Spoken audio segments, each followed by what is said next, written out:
To the Automotive Diagnostic Podcast. We're going to explore ways to sharpen our diagnostic skills, find learning resources, and hear from experts in the automotive field. Hey, what's going on, automotive world? Welcome to another episode of the Automotive Diagnostic Podcast. My name is Sean Tipping. I will once again be your host for today's episode.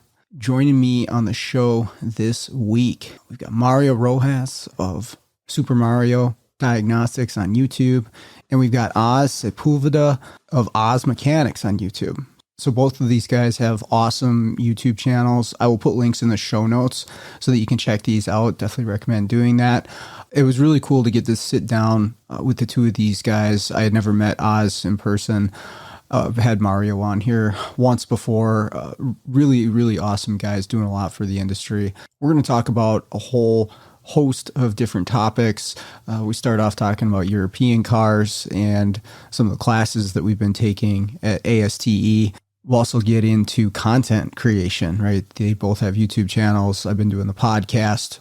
We'll share some experiences and thoughts on that.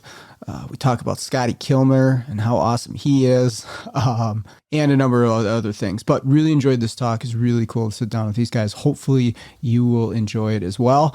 With that all out of the way, we'll jump into the episode. If this chat's about Euro, I'm just going to be like... You're just going to see me like... So what's your favorite BMW? You like those E36s, man? Yeah, they're great. Yeah. What's an E36? Yeah, people start saying N54 and then E this, and I'm just like, hang on, let me Google. I got to see which one that is. And then the Mercedes chassis numbers. Oh, God, yeah. What is it? I only know the 54 and 52, right? Am I right with those numbers? There's an N54. Okay, but that's like... as well. But one is like a California emissions, right? Yeah, I don't memorize that. Okay, that's all I know. Once you start working on it over and over and over again, then you start to see, hey, this one again? Yeah, exactly. But those are the 2.5s, right? Yes? I couldn't even tell you, dude. I don't bother trying to memorize. Wow, now I know more. I think it's a 3-liter, if I'm not mistaken. Well, we do have our phones. The Mercedes transmission is the 722.9. Is that right? Yeah. Okay, that's the one I know because I get calls in to do the used trannies. Yeah, exactly. Yeah, because they're done all the time. But that's it. And I was like, Mercedes has decimal points as well as the numbers. I'm like, how am I supposed to remember all these? But I was in Justin Morgan's class yesterday, and he gave us like a breakdown of the whole engine designation for BMW. And that's the dumbest thing in the world because a 6 is an 8-cylinder, and then like like a 4 is a 3-cylinder, something just ridiculous like that. But he gave us the whole chart, so at least I have it as saved in my phone as a PDF now. Which wiring diagram is it? Because I'm mostly domestic, so I'm probably gonna sound ignorant right here. Which is the diagram that doesn't say what it is?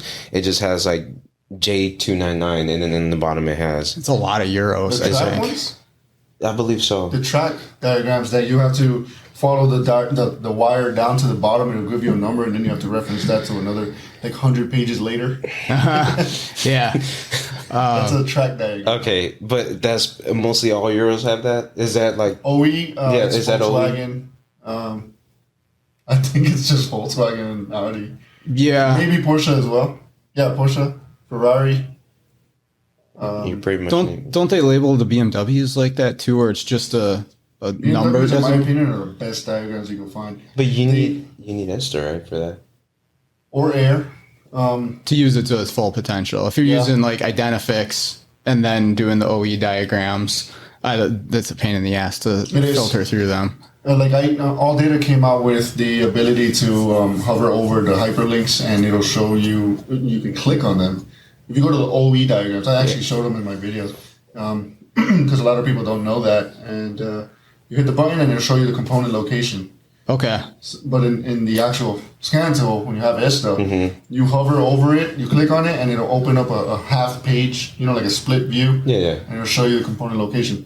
With all data, you're changing pages completely. Like you're going to a different web page, different tab or whatnot.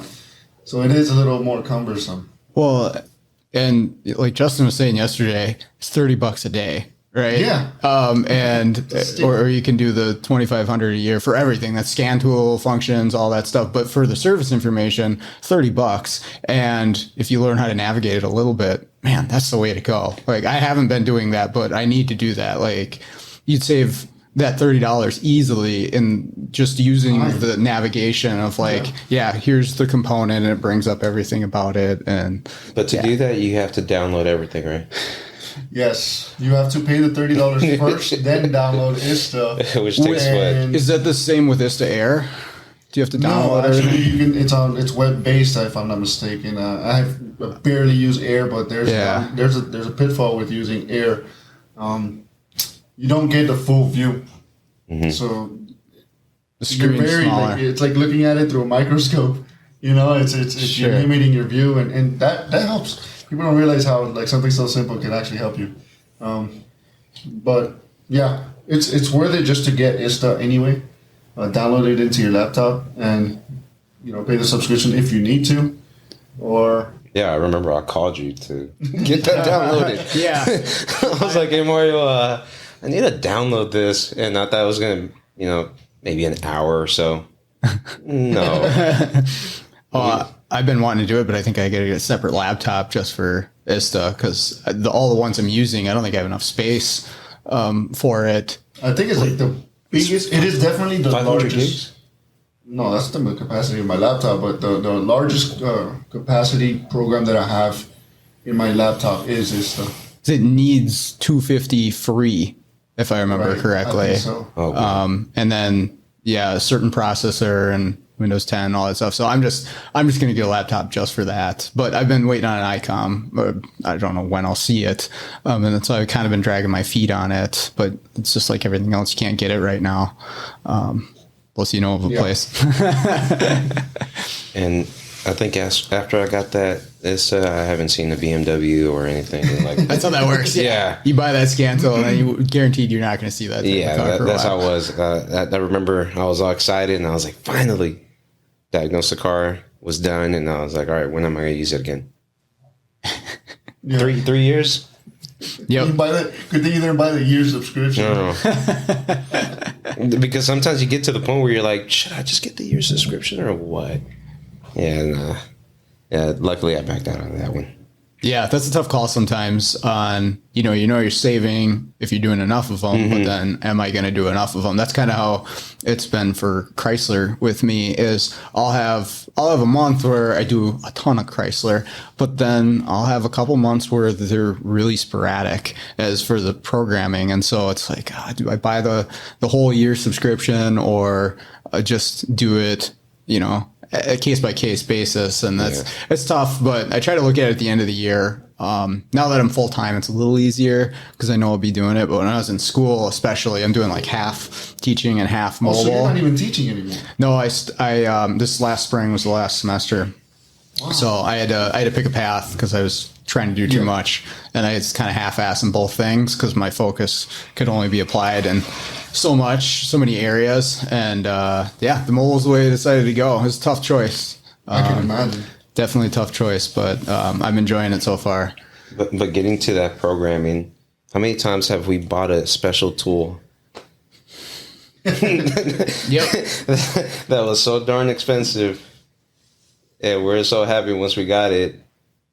Yeah. And the ROI wasn't, I got them sitting in boxes in my office right now. I'm like, I'm going to need this thing, because I got one call on it. Or here's the other thing. I'll see a bunch of other guys doing it on Facebook or in the chat groups or whatever, and they're all doing these things. I'm like, I'm going to need this thing. I buy it and it just sits there. So, at least I have it. But yeah, sometimes that ROI doesn't come. What do you guys think? And we're probably coming at it from different perspectives here, but what tool or piece of equipment do you got has the best ROI for you? To be quite honest, The Tesla. pen. For me, Tesla. Harbor Freight Tesla. 199 ratio of cost to that's a very good point. That's probably true for most of us. Yeah, if you really look at it, man, I'm not gonna say $10,000 snappy. I'm not gonna say that. No. It depends on what you define as tools, because I could consider my cell phone to be one of the the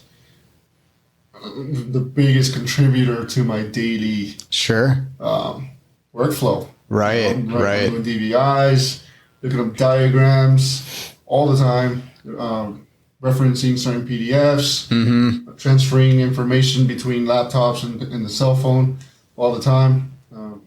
Emailing. That's a very good point. Yeah, I wouldn't be able to run my business without a phone that was connected to the internet. Like that's definitely, I mean, I use it for hotspot too, a bunch of the time, all kinds of apps on there for key stuff. Right. X-Horse. Oh yeah. Yeah. You can run certain tools through it. That would be, you could, I suppose you could double a tablet in there as well. Actually, I want to get an iPad just for stuff like that and taking pictures. But yeah, that's a huge one for sure. And you get a nice camera too, because for the DVI. Yeah. So, but one thing is, and I learned this, hopefully no one goes to this. If you are using your hotspot and you have a dual SIM. Okay. Yeah. Just don't turn off one of the lines, because if not, the Wi-Fi will shut off, or your hotspot. Oh, okay. Yeah, so no internet. Okay. Yeah, you don't want to be programming the computer and then something happens. You don't want to brick it. Right. I'm also grateful that a lot of more manufacturers are like no longer programming via a live stream, so to speak. They are now downloading it into the tools and then programming. Yeah. We need more of that for sure. The GM does that, thankfully. Yes. They Because did it before. They didn't, but their new setup is so sketchy. But once TLC starts programming, you can shut internet off and it'll keep going. It'll finish what it's doing, which is really nice. And that's probably true of most of them too, because I know the micropod for Chrysler's that way. Like once it's in the tool and you're connected, it's going to be programming that car. Yeah. But GM is forgiving if something happens. Sometimes. Yeah. I say Ford's probably the most forgiving. Yeah, I would say. Yeah. It's almost difficult to brick a Ford. You can fail the programming, but it's tough to brick them. You can recover GMs in a lot of circumstances for sure. I've had a couple where that's not the case. Unless you're going into like the board level. That's the next level stuff. Yeah, right. So in Euro, because I know like for sure the ones that I'm just kind of always scared when I get into it is Nissan with nerds. Because sometimes the program will be 3-4 hours on the older ones. So how is it with Euro? What's the one that kind of just scares you just a tiny bit? An F chassis. Which in English is those F10s or whatnot. I don't even know what they are now. It's like 5 Series. BMW. I did everything by the book and had to leave it overnight. And come back the next day and break the DME. Oh my God. And it took next level stuff to get it back, to recover it. Wow. Yeah. Yeah, because they do the whole car, right? Or like every module that's out of date has to be updated at once on those. Yeah, no choice. And that's a good thing. We say that as if it's an impediment, but it's actually the way it should be, because it's hard to give an analogy, but when one module is up to date, another module may be up to date, and all the other ones are left behind. Sure. The car is not jiving, pretty much. Yeah. All the intercommunication between and the shared information between systems now, that makes sense. And you see that in like technical bulletins. Right. GM has it. It's sequential, the ECM, TCM. Like you have to do both of them. Yeah. Chrysler has one where, hey, if you update the PCM, you have to do the TCM or your shit's not going to work. And so BMW, they just say, yep, everything's got to be up to date. So it definitely makes sense. And when did you start the program on that? Because on my Nissan, I remember when I was working on it, I started at 4 o'clock. And then, how they have, they go by seconds. I forgot how much it was. It was if we divided, it was 5 hours. Oh, jeez. And imagine you're ready to go home and it's 4:30. Dude, I just had to I waited there. Yeah. Yeah, it was, those are the fun ones. Well, the worst ones are like the ones that take long and you have to be there to press the next button. Yeah. And that's annoying. You know, what are they going to just stop doing that to us? Like SDD. Right. Press tick to continue. Oh my goodness. I got a funny story on this one. I was actually programming. It was a Land Rover. It was a BCM on the Land Rover. I forgot what they called it, but it was a BCM on that one. And I was just focused because I was actually one of my first times ever programming that. And while I was working on it, it says do this, do that. It's telling you different things to push. And when I'm programming, I'm focused. And the customer comes by. He's like, "Hey, Oz, I'm dropping off my vehicle. Okay, just leave the keys right there. Send me a text message on what issues you have. Well, give me 1 second. Let me just explain to you." And I'm just freaking out because on this one I had like a little timer, do this at X amount of time. So I just told him, "Okay, just leave the keys there. I'll get to you." And he just kept on. He was persistent. He was like, "Let me just tell you what's wrong with my vehicle." So I just kind of I listened to him. I was like, "All right, cool. Leave the keys right there." So I'm programming, and it gets to the point where it's like, "All right, get your key and start programming the key." So I get my key. It says hit unlock, and I can hear the unlock. Okay, cool. And then I'm looking at the scan tool, and it says it hasn't programmed. Okay. And the timer's going off, and I'm like, "Okay, do it again." And I can faintly hear something. I'm like, "What the heck, dude?" And it's not taking it. After 5 tries, it just went to the next thing. So I'm finishing up everything, and as soon as I'm about to close everything, I grab the key. The key that I grabbed is the one that the customer gave me. I see the Hyundai sign on it. Sure. And what I was hearing was the car. Was the other car. But I was I was in tunnel vision at that point. Yeah. And like I said, it was a little timer, so I was just grabbing the keys, and I didn't realize what key I grabbed. When he gave me his key, I put it on top of the Land Rover key. Yep. That's embarrassing. Yeah, but it's that easy, man. And it's, how many times have we been in a pretty big job, meticulous job? You have to keep everything clean.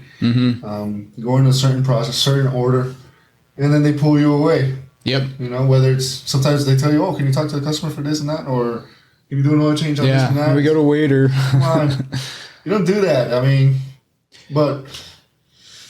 More than likely, we're preaching to the choir on this one. I mean, we know that you don't do that, but it's normal shop life. I will say the period of my career where I made the most mistakes or forgot the most stuff was when I had to be mechanic and service writer. That was how the shop was set up. I had to answer the phone. I had to sell my tickets. I had to greet people that came up front because it was a really, really like 2-bay mom and pop shop. So I was dual role. And so I was always stopping what I was doing to answer the phone. And it just invariably you forget, to tighten this one bolt or to do this one thing. And it was the worst. And going from that to a point where I can just focus on what I'm doing, it makes all the difference for sure for forgetting stuff or missing stuff like that. It is nice to just have that.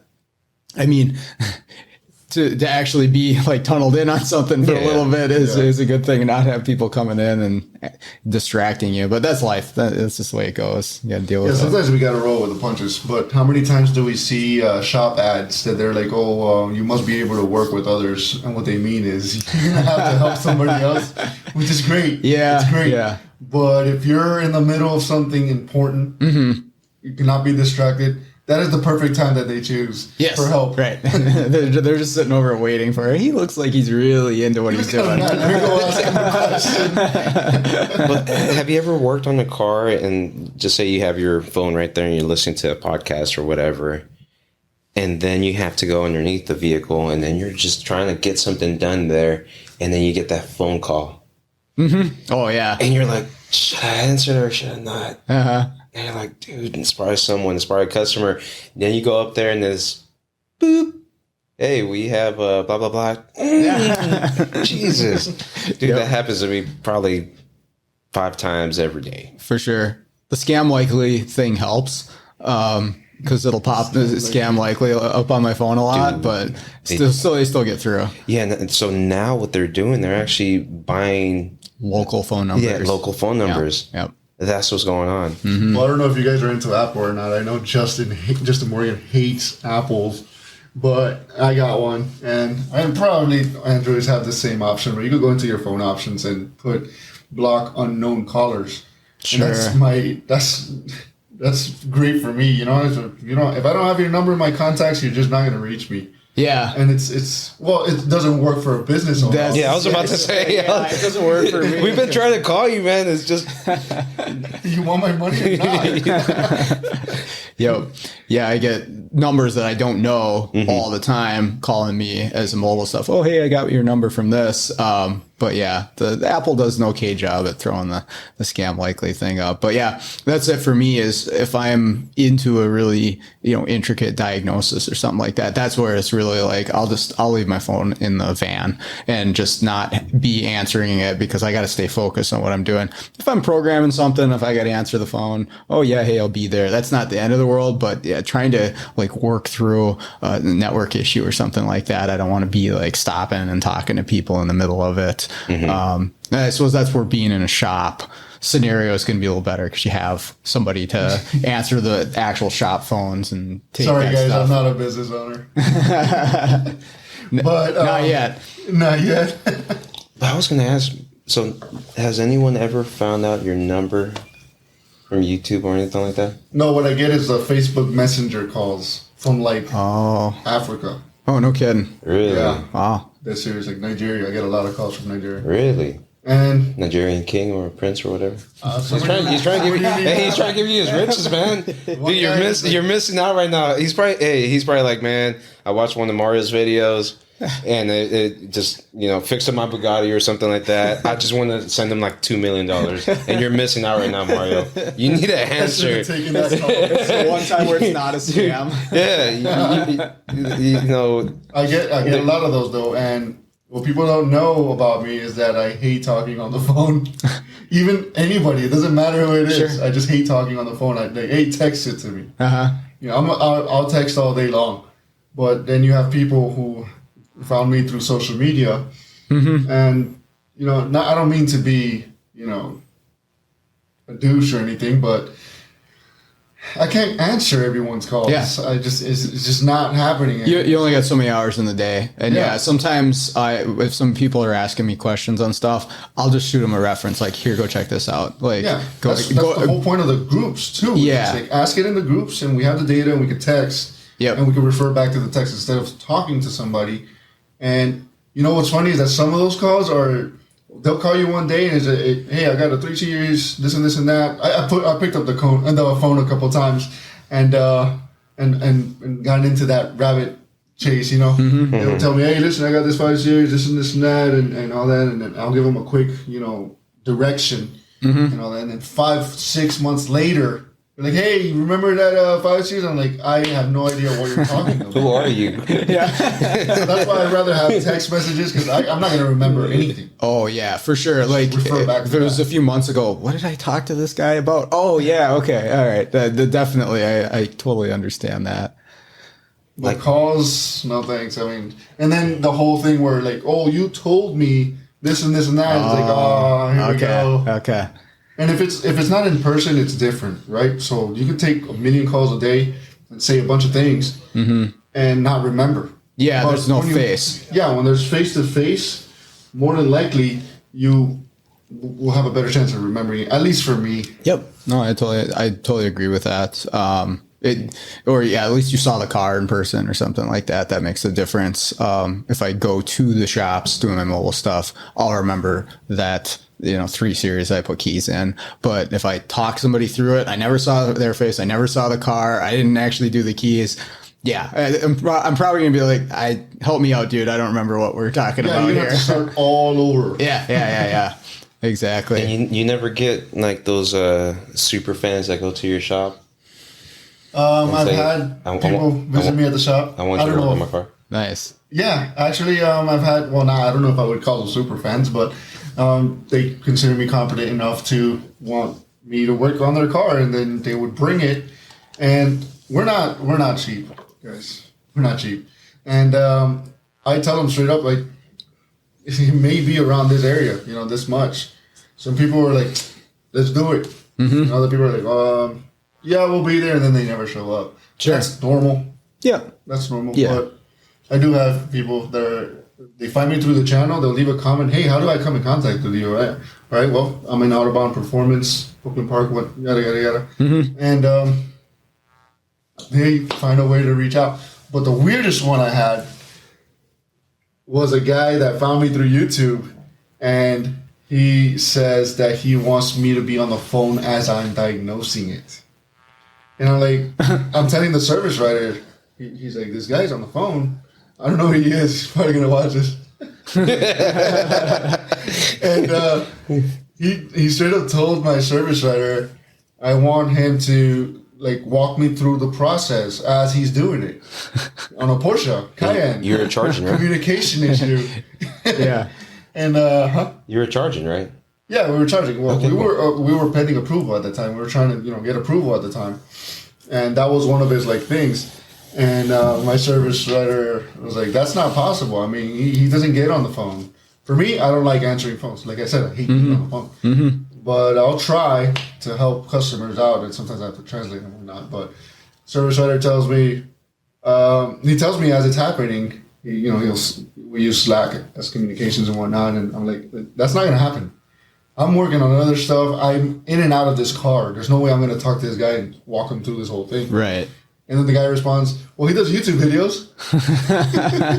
I'm like, that's not the same. That's not this. I'm putting a camera there. I'm letting it sit there. Right. I'm doing my thing. I'm talking out loud. Yeah. But, there's like a lot of interruptions that I have to edit out. Yeah, like editing. Gates. My brother will come and ask a question. I'll cut that out. It's not like I'm there on the car the whole time. Mm-hmm. I have to step away. I'm juggling several cars at a time. So that was the weirdest one. And my service writer is like, hey, listen, I think you're going to have to come get your car. That was by far the most ludicrous request we've had. Yeah, I can imagine. I don't even know if it was a fan because, you'd think that because they reach out to you through the channels mm-hmm. or through your business and whatnot, you think that they're fans. Yeah. Yeah. Right? But a lot of times, you learn this the hard way. A lot of times people just want to watch you fail. And I'm not saying that that's what's happening with this guy. Okay. But I've noticed that. And that's part of putting yourself out there. Yeah. And they'll be nice to you. They'll talk nice to you and all that. But in reality, they just want to see you screw up.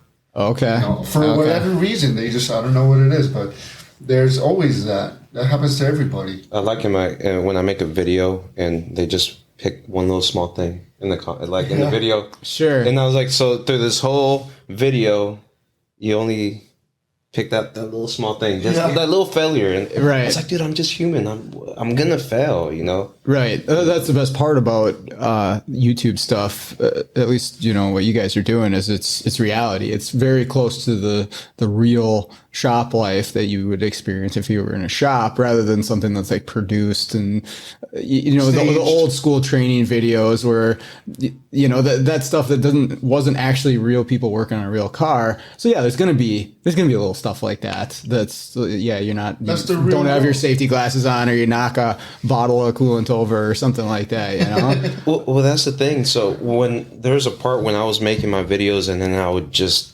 try to make it as perfect as I can. Yeah, that's not gonna fly. Yeah, that's not gonna fly. So you spend so much time instead, mm-hmm. that it becomes unproductive, unprofitable too. So, no. A lot of people would tell me, they're like, "You say so too much," or this other. Yeah. You'll say something else. Guy. I know what looks like on a waveform. I've got so many of them. Yeah, it's like you say a lot of that stuff, so I'm editing every so. And then imagine someone meeting me and I'm just like, so. Like, you're not like that on your videos. That's why I want to keep it real. And then on some videos as well, dropping the scan tool or just acting up or just doing something bad. That's when the texts relate to that. Because they don't want to see you and say, "Oh man, look at this guy. He never messes up." Right. Check out his videos. He's just this princess or whatever. But when you relate to every other tech and you show them, hey, we all do our little mess ups and we'll put it out there so everyone sees. It's relatable, man. It's a nice little thing. Exactly. Yeah. Nobody's, batting 1,000. Like, that's just life. And it is good to see, the reality of that for everybody, that everybody goes through it, gets their butts kicked, fails, makes the wrong call. I think that's important to include, in everything. And some of the more successful people that have been out there, like Paul Danner, he'll include all that stuff. When he messes something up, he'll make a video out of it. He's got a lot of successes too, but I think that makes, him and others that do that more relatable than anybody else. And then you could see it while he's here. He can't make it down the hallway without 4 people stopping him, talking to him and everything. But yeah, it's editing is for I do the podcast thing, and listening to yourself talk, that's tough. That is tough. So how was it when you started, man? Oh, I hate my voice to this day, but I've gotten used to it a little bit now. But when the first time I did it, I'm like, this is what I sound like? Oh my God, no one's going to listen to this. It's just, you don't hear it the same in your own head. But then you pick up on those things like and so and like and okay and I'm saying this way too much, and you can get better at it, but you also just kind of have to let it go, because that's how for me, it's how I normally talk, right? I'm going to say and I'm going to say so and things like that, and just whatever if somebody has a problem with it. So have y'all ever watched How I Met Your Mother? Yeah. Okay, when Robert, they would take a shot. So this is what I'm gonna do. I'm gonna keep all my so's on there, and then we're gonna do a drinking game. So every time I say so, you gotta take a shot. It's gonna be like that, all right? So I'm gonna keep it like that. I'm gonna keep the so's on there, and y'all just take a shot, and hopefully everyone's drunk by the end of the video. Yeah. I can't watch all this video. I get worse with time. I have to edit my videos, and I want to make sure it's a good product, so to speak, right? Mm-hmm. So I go through every second of it, and I get worse in the sense that I've gotten to the point that every time I hit play, I'm like, I'm sick of this guy. I can't even stand this guy. Then it makes it nice. It's nice that people give me feedback and they say, you know what, keep doing what you're doing. Yep. So definitely, I'm just gonna keep going at it, even though I'm sick of myself already. When I edit my videos, man, the process I do, I have. Let's just say I start off with hour and 30-minute video. Yeah. I'm trying to compress it down to under 20 minutes. Right. Wow. Yeah. That's a lot of work. That's a lot of work. Yeah. And I'm trying to make it where you don't get bored or whatever. So I try my best, and it's stages where I chop off, the fat. But then at the last stage, I'm just looking at myself. I'm like, dude, who's gonna listen to me? Yeah. I'm getting tired of myself. And that's when I send the videos out to other people, and I'm like, what do you think of this video? Please be truthful, man. I know you're a friend of mine. Just tell me what you think. And I know it gets annoying when I send that, but I just want to make sure I put something out that's watchable. Mm-hmm. That's not, crap. That's why I just want to verify. I want to make sure that I'm making the best video I can. And it's just kind of hard in a way. But being a creator, man, I don't know.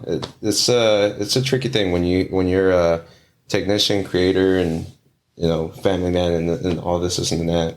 Because we talked about it, editing and all that kind of stuff. Mm-hmm. It's a whole other talent, not talent, just skill set. Yep. I've gotten to the point where I don't even hit record until I'm ready to go, and then I don't want to have silent moments in between them. I just press stop and then record when I'm ready to go, and then press stop instead of letting the camera roll. Mm-hmm. And it's worked out a whole lot better for me. When do you choose when you want to make a video? Is it when you get when you get the car? Let's just say, okay, I have this car and it's just a nightmare. Let's say it has too many problems. Are you gonna? Are you? I don't know about you, but whenever I'm recording a video, it's just remember how we're talking about putting those blinders on and just focusing on the car. When it's a really, really complex issue, I don't know if I want to bring the camera in because it'll take more time. Yeah, it's gonna take more time because okay, am I gonna set the camera here? Yeah. This, and that. How am I gonna explain this? Record. Yeah. Oh wow, man, that happens way too much. It kind of takes you out from focusing in on this. Maybe it's something that takes a lot of brain power to work through this particular thing. Yeah, and I've been the same way. Like, I should record this. I should take pictures. Like, no, I'm already getting my butt kicked. I just got to focus on this car, and then I don't get any documentation. So, like you asked, why do you choose which cars to get? I always do a pre-scan first, right? And everyone knows that. I say it in all of my videos. I haven't even picked up the camera at that time. I already brought in the car, reproduced the symptom, hopefully, at least once. If it's an intermittent issue, at least I reproduce it once, and then that's another, indicator that I may go forward with recording a video. Do my pre-scan, and if it's something that it's not like overly easy, then I may decide, you know what, this might be a good one. Look up TSBs. I actually look up TSBs sometimes before filming, and if there's a TSB on it, I more than likely won't film it because I'm just gonna share TSB. Right. Except for that hybrid video. The hybrid video, I ended up I didn't look up the TSBs beforehand, and then I found a TSB. And I was like, screw it, we're going to film it anyway. Sure. But still, if it's overly complex, if I think it's going to be, well, that's the thing, the K-Can one was pretty complex. If you think about it. It really depends. If it's too dead in the shop, I've got no content. And if it's too busy, I can't take the time to film. Even though my shop owner has not given me any. He hasn't said not one time, hey man, can you focus on the car or something like that? Not once. He's always cool with whatever I decide to do. And that's awesome. It's awesome to have that support. Did he hire you because he saw you from YouTube? He found me on YouTube. All right, so he's a fan. Nice. Yeah, I mean, I'm pretty happy with that. He's like, I want to watch more content. Yeah, come on, Mario. Stop working on these customers' cars and make this video, all right? You think I've hired you for? He literally has to push me sometimes. He's like, hey, why don't you film this one, man? This one's going to be good. And then one of them, I filmed them. The BMW with the SMG, I think it's called SMG now, I forget. It's the sequential manual gearbox. He's like, hey, why don't you film this one, man? Yeah. I'm like, I don't know. Maybe. And then I filmed it, and it was like a hit. Everyone loved it. Nice. And I was like, hey, just let me know which ones you want me to film. But, so does he see you as an investment to the business? Because your channel's going to grow, dude. I know. Everyone knows that I work for Autobahn. Yeah. I'm sponsored by Autobahn. This channel is sponsored by Autobahn. That's a smart move as a shop owner. I'm not oblivious to the fact that he's leveraging my publicity towards getting more people into the shop. So, and not only that, I mean, all kinds of people are watching that channel. It's companies, vendors, customers, potential customers, family of customers. Hey, I got family down in Florida. So I do think that there's like a marketing aspect to it. It's not like I'm just a straight employee with a YouTube channel. I know that there's my contribution to the company is also in marketing and potential vendor, I guess benefits. And now we're starting the whole training thing with the local training. That helps too, so people actually come and see the shop and all that. I think it's growing. And, I'm not like, I'm just a YouTube channel. Like, a lot of people think that I don't realize that he's not using, but using the channel as a way to get, as another form of marketing. I mean, that's perfectly fine with me. If anything, that's a good trade-off for me. Yeah. Right. You let me do these channels, and you get the publicity. I think it's even. Yeah. Right? You know how much people pay for marketing? Right. We're paying $5,000 a month sometimes just to get marketing out there. So I think it's a pretty good trade-off. So when you get to your 100,000 subscribers, I'll buy the shop from him now. Get some equity from the shop. How close are you? What are you at? I'm at 30,000 almost. Oh, nice. That's awesome. Yeah. I think when we spoke, I was like at less than 5. Oh wow. Okay. And the last time I was on your podcast. Yeah, a couple of years ago. But that's awesome. That's huge. But the thing is, you have 30, but you have the super fans. You have the people that... Oh, the core the audience? Core audience. Yeah. That's one thing. The core, a hardcore, like, I'll watch whatever you put, fans are maybe, like, from 3 to 5,000. Yeah. And that's awesome, man. That's awesome. That's cool. And I'm grateful for all of them. I mean, I didn't mean for this to turn into, like, a whole thing there, like, about my channel, but... Oh, we're recording? Hey, we're 2 hours into it. Well, hold up. When are we going to stop the podcast? Well, you got a YouTube channel too, right? Yeah. What's the name of that one? Oz Mechanics. Okay. Yeah. No, it's nothing too crazy. It's just general automotive and Yeah, right. He's scoping in there too. You know? Yeah, well, that's the thing, man. It's just I've been on YouTube for 10 years now. Oh wow. Yeah, so when you start off, you don't know what you're doing. That's for me. For me, I don't know. No, same here. That's how I started off. I didn't know what I was doing. I was just kind of like anybody would watch. But yeah, that's Me, why. not you. And I don't know why you started. I started because of Paul. Me too. That's why I started. I started because of Paul. And Paul Danner, for those who don't know. Mm-hmm. Yeah, well, everyone thinks he's Dan. So, but Dan Danner. You know, we should call him Dan from now. Yeah. Hey, Dan, what's up? Hey, that's good. It's like, come on, man. You've been knowing me for so long. Yeah. We could do that. No, but yeah, my thing was, okay, he helped out so many people. If I can just help out one person, like he helped me, let me just make a video. But then I got that one video out, got a little bit of views, and I was like, all right, cool. And it's funny because I called the block ahead. That's how nervous I was. I was doing North Star Engine. I was doing the time inserts or what they called. So that was my first video, and it looked like I was, recording with a potato. Like my first, 25% of my videos, the first quarter of my videos are just horrible. It was like I was in a roller coaster. I don't know, man. I was just... Or like David Roman says, a shaky cam diagnostics. Oh my God, dude. And if I go back and I watch that, I'm just like, Jesus. Yep. But that's a good thing. You want that, right? Like, because if you didn't feel that way, it means you didn't improve at all. Yeah. Right. Yeah. So I think if you can look back at your early stuff, you're like, wow, that's garbage. It's a good thing because you're improving. You're getting better as time goes on. Yeah. But the thing is about YouTube and, going through the process is just kind of like, all right, now don't put the camera on your face too much.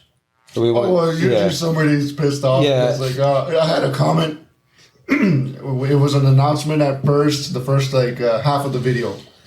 And the guy's like, 3 minutes in and I'm still looking at this jackass's face. I'm done. And like, it's an announcement. Where do you want me to put my camera? Just have it at your junk. All right, here you go.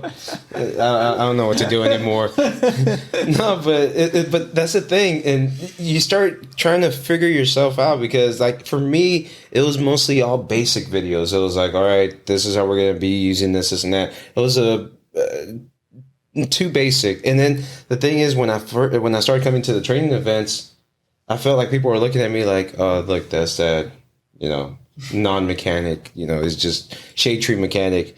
And then at that point I was like, no, I know how to diagnose. So then I started making diagnosing videos. Okay. And then when I started getting into that, those videos, that's when I started getting my other subscribers, and they're like, hey, we don't have a snap-on. How are we going to do this? We don't have a scope. We don't have a test light. Okay, you shouldn't be working on a car. You don't have a test light. They're $1.99. But and then you just try to find that medium right there. But I'm to the point where I don't want to sound nasty, is just or bad, is I'd rather get a handshake from a fellow tech than just a regular person.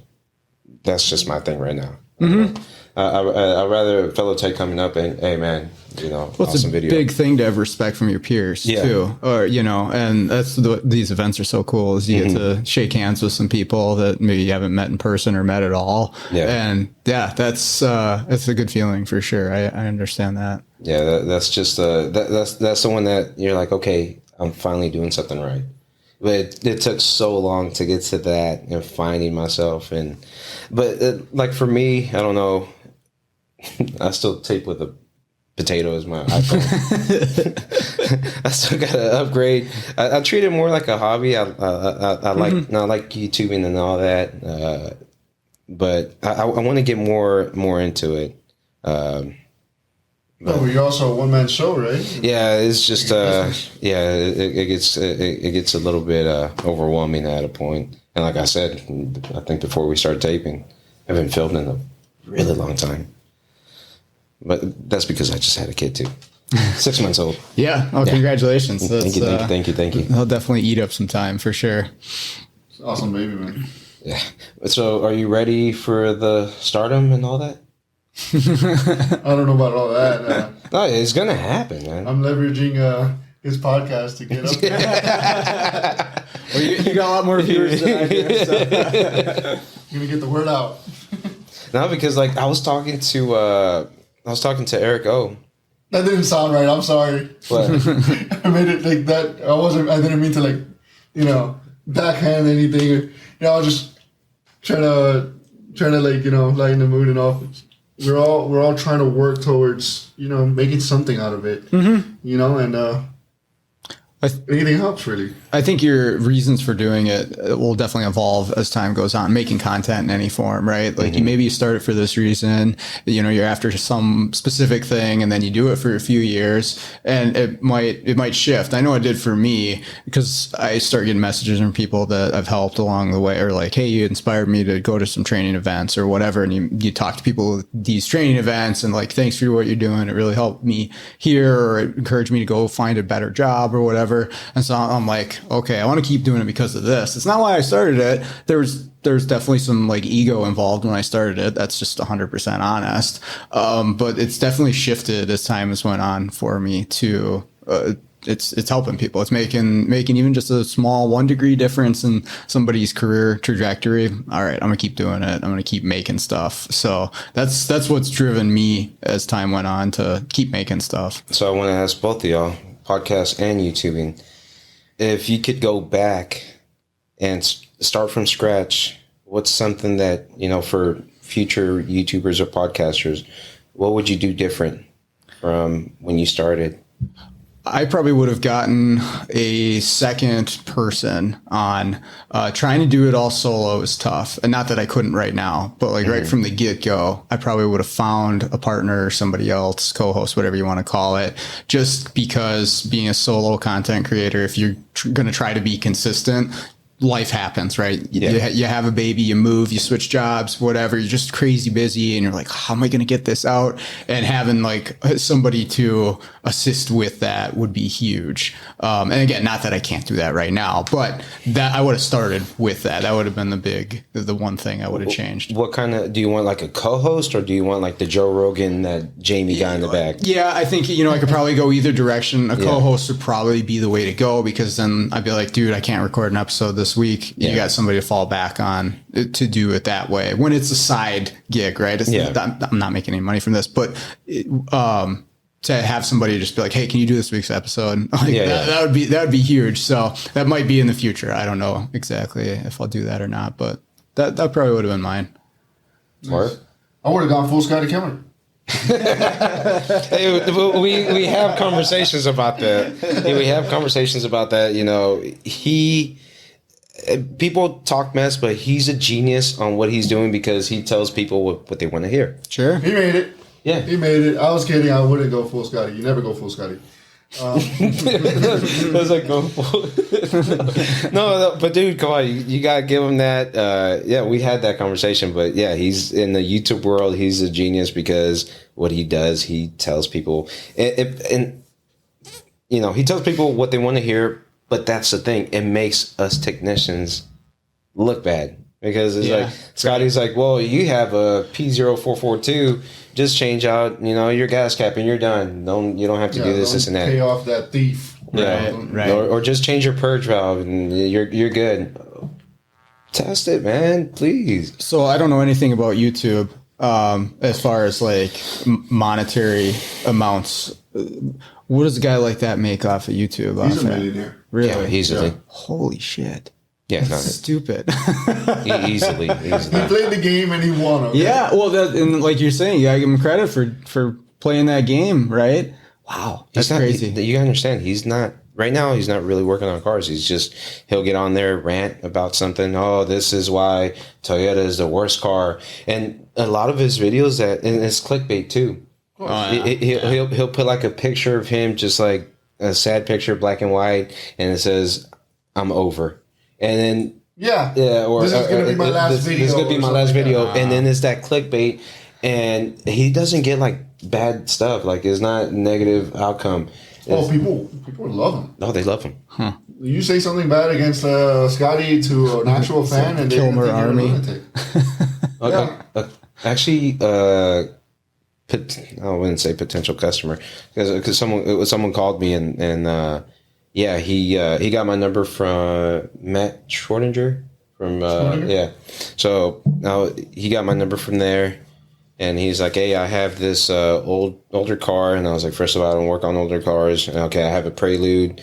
I got my own parts, this and that. I want you to put them on. And I was like, first of all, I can't do that because we have warranties. And I want to make sure that we get the appropriate part. If it's not dealer, something close to a dealer part. And, 1 year warranty, 6-month warranty for aftermarket ones, and so on. And then he's like, oh, you're established. Oh, my bad. I thought you were just a shade tree. Yeah, I thought you were just a shade tree guy. And then we were talking, and then he's like, oh, yeah, so what really got me into YouTubing was, Scotty Kilmer. And I was like, whoa, let's pump the brakes right here now. I was like, let's pump the brakes now. And we were just talking for a while, and I was just like, hey, look, so in the YouTube world, we have... I believe is like a group of technicians or mechanics or what you want to call them. You have your off-road people, you have your technical, you have your, showing the vehicles and the cars, you have your podcasting, and it's all different. And I was like, I'm in a different area. If I want to call myself that, I'm in the technical area. So that's what I do. And then we kind of ended off the conversation like that. But yeah. But going back to that, he makes a crap ton of money. Damn. Yeah. But at the expense of the integrity of the automotive industry. Right. So that's a problem for me, big time. Just as much as it's a problem for me to hear well-established technicians or instructors even bash new technicians for asking a question. Something that they think that they should have known, or else they shouldn't be in the industry or whatnot. But I think it bothers me equally. I think they're both equally low. There's somebody who's making millions off the backs of hardworking technicians, and yes, there are a lot of bad apples out there. But you can't put them all under the same net, right? Yeah. But that's what he does, and it kills me because he has the ear, he has the bigger microphone, and somebody like that all they do is bash and bash and bash. Like all they do is bash. There's channels who bash only dealer techs, Yep. And there's channels who bash indie techs. There's Scotty's channel that bashes the entire automotive industry. Anybody that has anything more than a code reader. So... Yeah, unfortunately, that's the easy thing to do. Is just for anything is to put people or a group of people into a box, and all mechanics fit in this box, and light them up. And then that's just an easy okay, I'm done. I'm moving on with my day. I've made that opinion about people in the automotive industry, and now I'm going off to do my other thing. And that's easy. That's simple. You don't have to put a lot of thought to it. You don't have to really know anybody. You can just have that opinion and move on. So I think that's probably why there's so much, there's that much volume of viewers for a channel like that. And then the clickbait thing, like you're saying too, like, oh, I better click on this. No, I'm not even talking about his success. I'm talking about the way that he has manipulated the public perception. He has the bigger microphone, yes. He has success. He has millions of views. Maybe even a billion of views, total views, Probably. swaying the public perception into thinking that the automotive industry is nothing but a bunch of crooks. Mm-hmm. Isn't that the biggest problem? Like, people talk about, oh, what can we do to better the image? Why don't we start by dealing with the people that have the biggest microphones who talk the most crap, and take it, nip it in the bud? I mean, why does it? Obviously, there's things that prevent that from happening, right? But Yeah. we need to change the public perception. We have a lot of work to do to undo everything that guy alone has done, and there's a lot more like him. It's not just him. Sure. There's people Right. who I respected in the past, and I didn't realize it. But at every opportunity, they bash someone who maybe missed something. And Well, this whole companies, right? What is it? The fixed thing or whatever, the stupid, those are all over YouTube as ads, right? And people see those all the time. Oh, I just have to buy this, $50 thing and plug it in, right? What's wrong with it. And everybody else is stealing from you. Like, there's big companies making all kinds of money off of bashing the actual industry too. So yeah, you're right. It's not just him. There's a lot that we're fighting against. It's actual tool companies and vendors and distributors. Yeah. How many times do we see? Not to like. Well, you know what?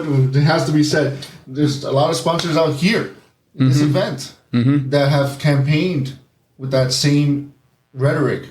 Sure. You don't need a diag. Let me go get you your codes read, Yep. and we'll show you this part. You know who you are if you're listening. I mean, that needs to change as well. The people who are giving these companies so much money and power, they should stand up and say, hey, listen, this doesn't do us any favors for, us to help you succeed, you to sponsor these events, and then go around and basically undermine all the training that we're taking. Yep. We're here to train and get better and diagnose and troubleshooting and fault finding and whatnot, only to have the same companies that sponsor the training events on the back end undo that by preaching, oh, you don't need a Diag Tech. So Right. companies are saying you don't need a Master Tech anymore. Yeah. You use us. Yep. So how does that work, right? Not to like get on this whole thing on your channel, on your podcast. Oh, it's all good. But it needs to be said, man. People need to start talking to these companies and saying, hey, listen, man, we need to change the trajectory of our path here. Like, maybe I think we should take a different approach. Change this whole thing about like, oh, you don't need Diagnostics. Yes, we need Diagnostics. These cars are getting complex. I see them all the time. Yeah. And they're going to get worse. Right. And people need to get on the ball. Yeah. Yeah, 10, 15 years from now, it's going to be crazy. It's gonna be nuts. And you go to any actual shop and ask the owners or even the technicians in the shops, hey, do we need people who can diagnose stuff? And they're like, yeah. I know where I'm at. They're in really, really short supply for somebody who can figure out problems accurately. And that's why I've been so busy. But it's definitely going to increase in difficulty and the amount that we need people to do stuff like that. So the little fixed thing is just, it's not going to do it. I'm so glad they're not out here. I think I would give them so much crap. Yeah. And this is going to be like a breakthrough, like what's wrong with Mario now? Like, Mario. I gotta say, I've talked so much crap about Dorman. Okay. I have. I made memes left and right. Sure. But they're turning it around. They don't go around saying we don't need the Diag Techs, we don't need this and that. What are they doing? They're pushing training, man. Okay. They're actually pushing training, and that's cool. I met Lester there yesterday and today, and I think what he's doing is good. Are their parts 100% great now? No, but they're working on it. Mm-hmm. And I know people are gonna just like face palm right now, but and I have no affiliation with Dorman. They're not pushing me in any single way to say any of this. But Sure. It's an example of a company that has had a bad path, and they're trying to turn it around. They're sponsoring training events, and they're now going around saying, "Hey, you don't need a Diag guy. You don't need troubleshooting, or we can figure it out with this and that." Would their parts? It sure would be great if their parts worked the first time, and shop owners weren't, second guessing their technicians. Yeah. As a result. Right. Yes, they got a lot of work to do, I think. But I'm just saying that's just a company that's actually doing something instead of what other companies are doing and undermining the training that we're taking. Sure. I know you've talked about it before, but what are your thoughts on the YouTube side of it where, anybody, average Joe or technician, can go on there and learn a lot and figure out a lot to do potentially on their own, and they have access to buy these tools, right? They could go to an AutoZone, they go to Amazon and buy a 608, and they can watch a few YouTube videos, and then they can figure out some key stuff or some programming stuff potentially on their own. Do you see that as affecting the value of the industry in the same way? I think it opens the door towards people who have not been in the industry and somehow getting them in. The problem isn't that they are being tooled up and trained. The problem is when they undercharge and they just give it away. Because then that has an effect on the market. Everyone's going to expect less and less and less, and this stuff is not easy. I show it in my channel all the time, like the stuff that is required to do like EEPROM work, and in the groups I show like the key stuff. It's not as easy as it looks. Oh, it's just a key, just program it. Sometimes it's not that easy. And as a result, like when people start undercharging and all that, that's the problem, I think.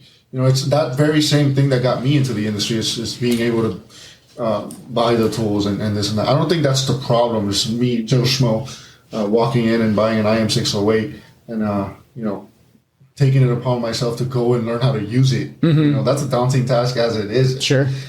So more power to them, I say, and join the industry, but stop undercharging.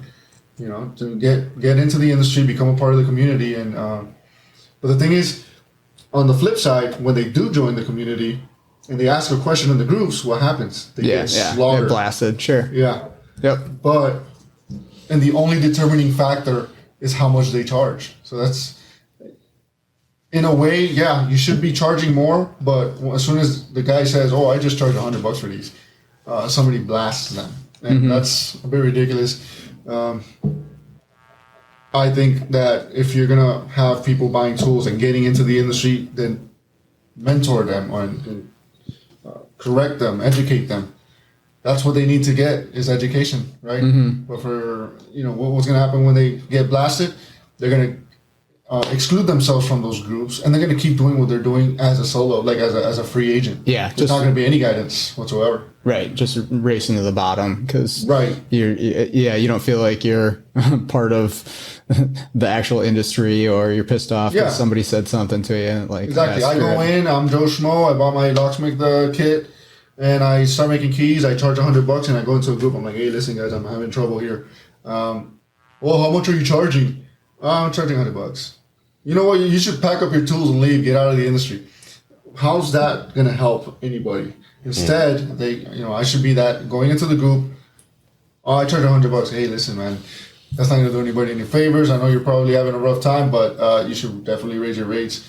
And look, here's how this is something you can do to help you finish the job. But if you need any help with anything, contact me. And then they become part of the industry little by little. People start supporting that, and then they raise their rates as a result, because once they see what is required to learn locksmithing, then they would appreciate the value that we have. They would start charging more. It's like, oh man, this is a lot harder than I thought it would be. I gotta take out a BCN, take out the EEPROM, read the data, calculate the PIN number, put the EEPROM back in, reinstall the BCN, all this stuff. Yep. And synchronize the whole thing. I mean, sure. Obviously, that's a very vague explanation. Yeah, that's the sort of thing that you got to figure out each one of those steps, and each one of those steps has learning involved, or you got to seek out information from somebody, or get another tool. I gotta buy a rework station now? Yeah. Imagine taking that person through that process. And yes, they're undercharging today, but they're going to change that because they realize, oh man, this takes a lot more work than I thought. I can't be charging $100 to go buy. How am I going to afford a soldering station? Exactly. Yeah. But instead, people are just bashing them, and then the guy leaves the group, and everyone laughs. But then now he leaves the group, and he continues undercharging everybody. what good is that? Right. I think that the approaches could definitely use some work. How we handle the people who are seemingly undercharging. Sure. But it needs to be done in a better way, I think. And there's a lot of people who just don't care, unfortunately. Right. They don't care how. Yeah, you're never going to get rid of that completely. That's Yeah. the way it's going to be. But we can look down on that. We can start speaking up against that. People who are like that. Like, that's what I've been doing, is speaking against people who are doing that. Hey, what did this guy do to you? Do you know him? Mm-hmm. Are you BSing around? Are you calling him names because you guys know each other or something? right. Who are you anyway? Mm-hmm. What's this all about? Well, yeah, so you're the best. You had to learn it from somebody, right? Yeah, you have to learn it from somebody. But apparently, you're the best thing since Coca-Cola. Yeah. And now you think it's okay to talk to some people a certain way, and really, it makes you look like a douche. It discourages that person. Mm-hmm. It makes them think that we're a nasty industry as it is, and then they're just going to keep doing what they're doing anyway. Mm-hmm. That doesn't help anybody, I think. That's my opinion on the whole thing. I think we should just handle it differently.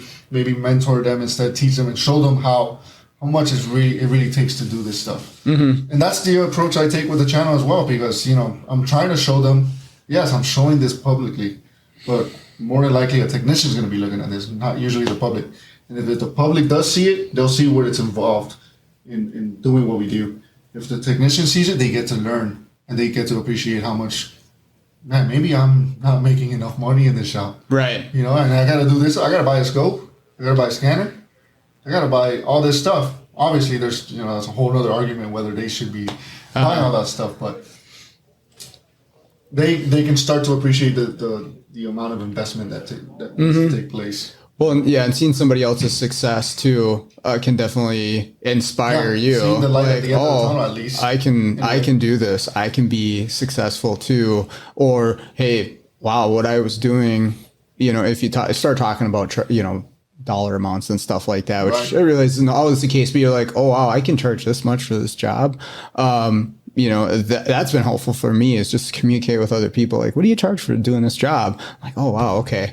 That's huge. And then not to overcharge people, but just to be at the correct amount. And again, seeing other people's success with what they're doing from YouTube, from Facebook groups, whatever. That's been just huge for me to know. Like, give me the confidence to go for this. Yeah, I'm going to buy this tool because I see what potential is there if I have it, or if I'm able to take on this job. So it's powerful stuff for sure.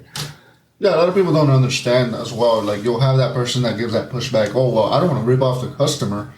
Listen, it's not ripping off the customer. It's clearing your overhead, and it's being able to become profitable so that you can continue investing and learning and all this stuff, because you're going to take time to learn this stuff, and that time costs money. Mm-hmm. So you charge the customer at cost, the key, and then maybe like, I'm good with $20. What? Don't you have to pay rent? Don't you have to pay a mortgage? Don't you have kids to feed? Yeah. Don't you want to buy another tool? That tool's not going to do the whole job. Mm-hmm. You have to buy another tool. Yep. So there's... Industry is expensive, man. It's expensive, yes, but that's what we're up against daily, and the cars are getting more complex, and we need to stay with the times. That's something that I know what I signed into, and is it for everybody? No, but it's fun. It is fun. It's fun, man. It is very fulfilling too. Mm-hmm. Yeah, it's a satisfying career for sure, definitely. It's when you figure out that problem. It's just, I don't know. To this day, it's still fun. Mm-hmm. I don't know. If I don't want to bash the other people. It's just like, for me, doing breaks every single day, I don't know. I would just kind of get bored. But as a technician, diagnostician, you get different things once in a while. Yep. And then finding that problem that no one can figure out, it's just a beautiful feeling. Yeah. Yeah, absolutely. It's, there's always challenge available to you in this industry. There's no shortage of challenge. Yeah. You can do the monotonous stuff like brakes, and that's fine, and you're really good at it. You're making money, but having that one car, that one job that really pushes you to figure something out, or maybe you've screwed up or whatever, but you finally get through it and you learn something out of it. Yeah, that feeling is huge and keeps me coming back every day. If I was just doing the same thing over and over, I would have left this industry a long time ago. But then you do that. So let's say you fix up a car and you finally, get that reward. And then this other car comes in for a suspension job, and then you see how much you get paid. You're like, oh, it's not bad.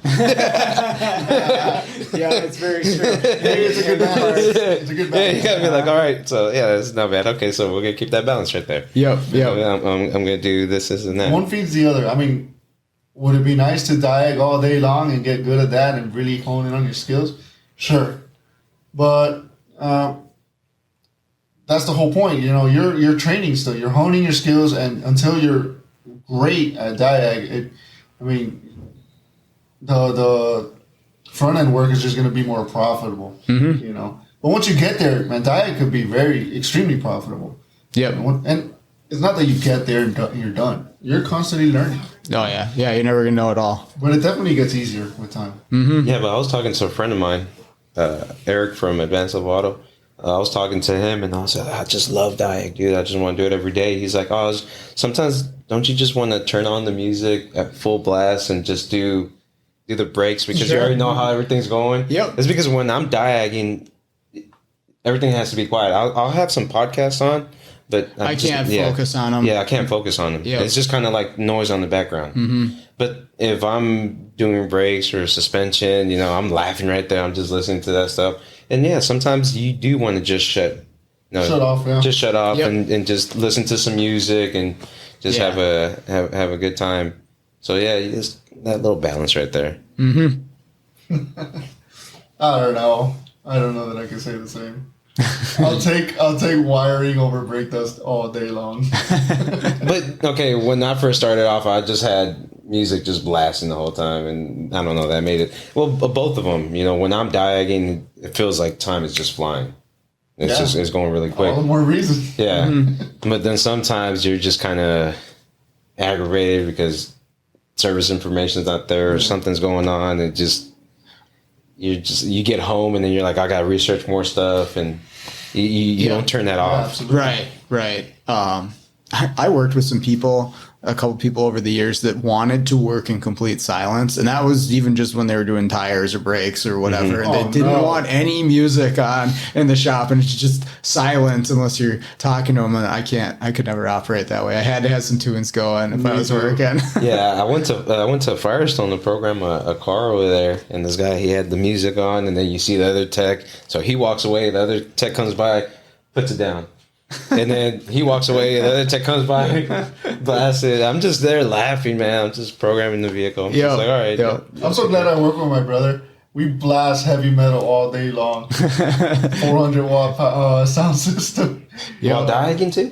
While diagging too. Geez. The only time I don't have the music blasting is when I do the YouTube video, so that mute my video or take it down or whatever. Yeah. So copyright claims and whatnot. But other than that, I'm not full blast, but loud enough, Yeah. On Fridays we put some rap on.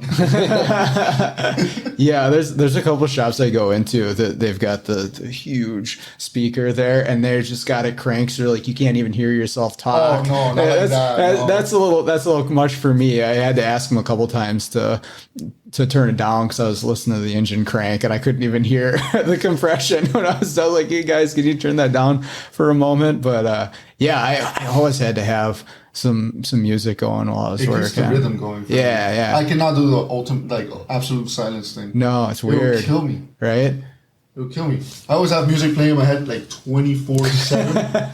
Well, yeah, you play guitar too, right? Yeah. Okay. I play guitar and I've been playing for 19 years. Sure. And, I always have some kind of song in my head. But it sure is nice to switch that off and listen to something external, Yeah. And I do that at work. I'm looking up diagrams, jamming out, Because not for nothing, but as a guitar player, I'm listening to all the notes. So I'll listen to instrumentals all day long. Okay. Vocals and stuff, I don't care for vocals that much.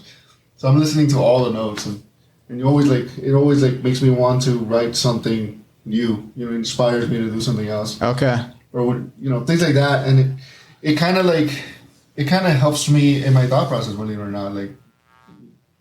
I think music has something to do with it. It helps me. Yeah.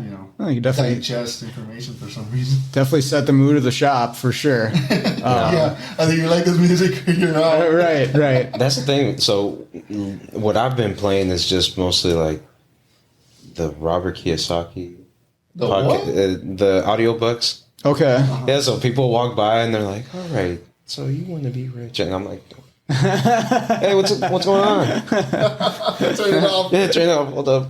And then it plays on the Bluetooth. Yeah. We had this a local radio morning Yeah. show that we would have on. So we just played the rock station most of the time in the shop, and so they had the morning show and they're going back and forth and whatever. But they would have a game show. I think it was every Friday where they'd have listeners call in, and they would have recordings from pornos as part of the game show. It was called Front or Back, and the listeners had to guess. But we'd have that going in the shop, and people would walk by and give us funny looks, and Firestone eventually made us not listen to that morning show on Fridays anymore. But I have my phone connected to my Bluetooth at work. And there's times the boss is there. And you don't care about the music. Yeah. And the one and only here, Oz, sends me messages every now and then, and it starts off like a serious video. Oh, yeah. It ends as like a very loud moaning from a girl. And one time my wife heard it too. I was like, oh man, here we go. Dude, there was a period when I was, sending that to everyone. I would send that to everyone, and I was like, should I send it to him? Screw it. I'm glad you stopped doing that. That was really. What do you send me now?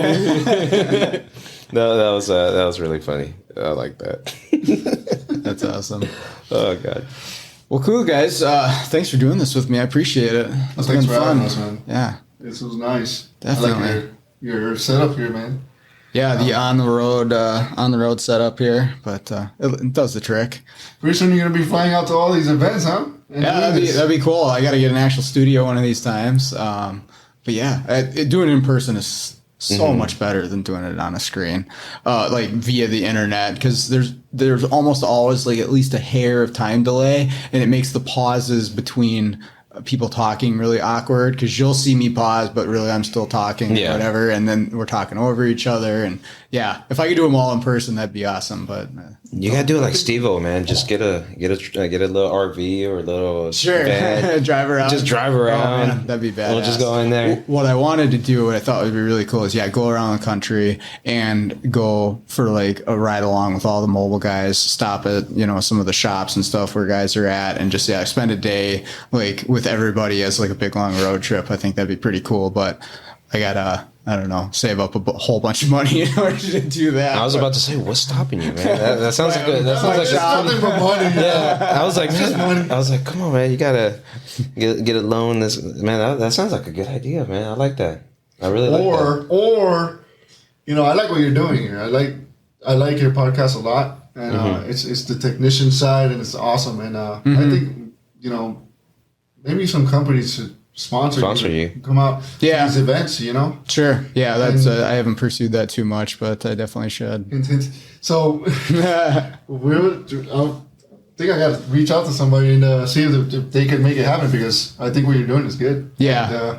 And, every event they can benefit from this, and as much as technicians can, Right. Yeah. So, I always said if I was going to do any advertising or sponsorship, it'd be stuff that I used, right? And so I haven't done like an official sponsor. I sell the Top Down stuff now, so I'll talk about that. And I get, if I sell a tool, I make a little bit of money, but they don't sponsor me or anything like that. But yeah, I would do it with something that I actually use or would recommend to somebody else. Of course, definitely. That would be the thing. But I've done zero for pursuing that, and I should. I hope they reach out to you, because, I think it's a win-win on both sides. Yeah, definitely. But I'm really hoping that you get that van and drive around. Dude, I'd make like a documentary about it. I think it'd be badass. I don't know how many people would want to watch it, but put it on Netflix or whatever. Yeah, it'd still be awesome, man. Yeah. Just for you and for everything, that sounds really cool, man. Someday. Yeah. I'm looking forward to it. Cool. Thanks for having us, man. Yeah, thank you. Thank you. All right, that's going to do it for today's episode.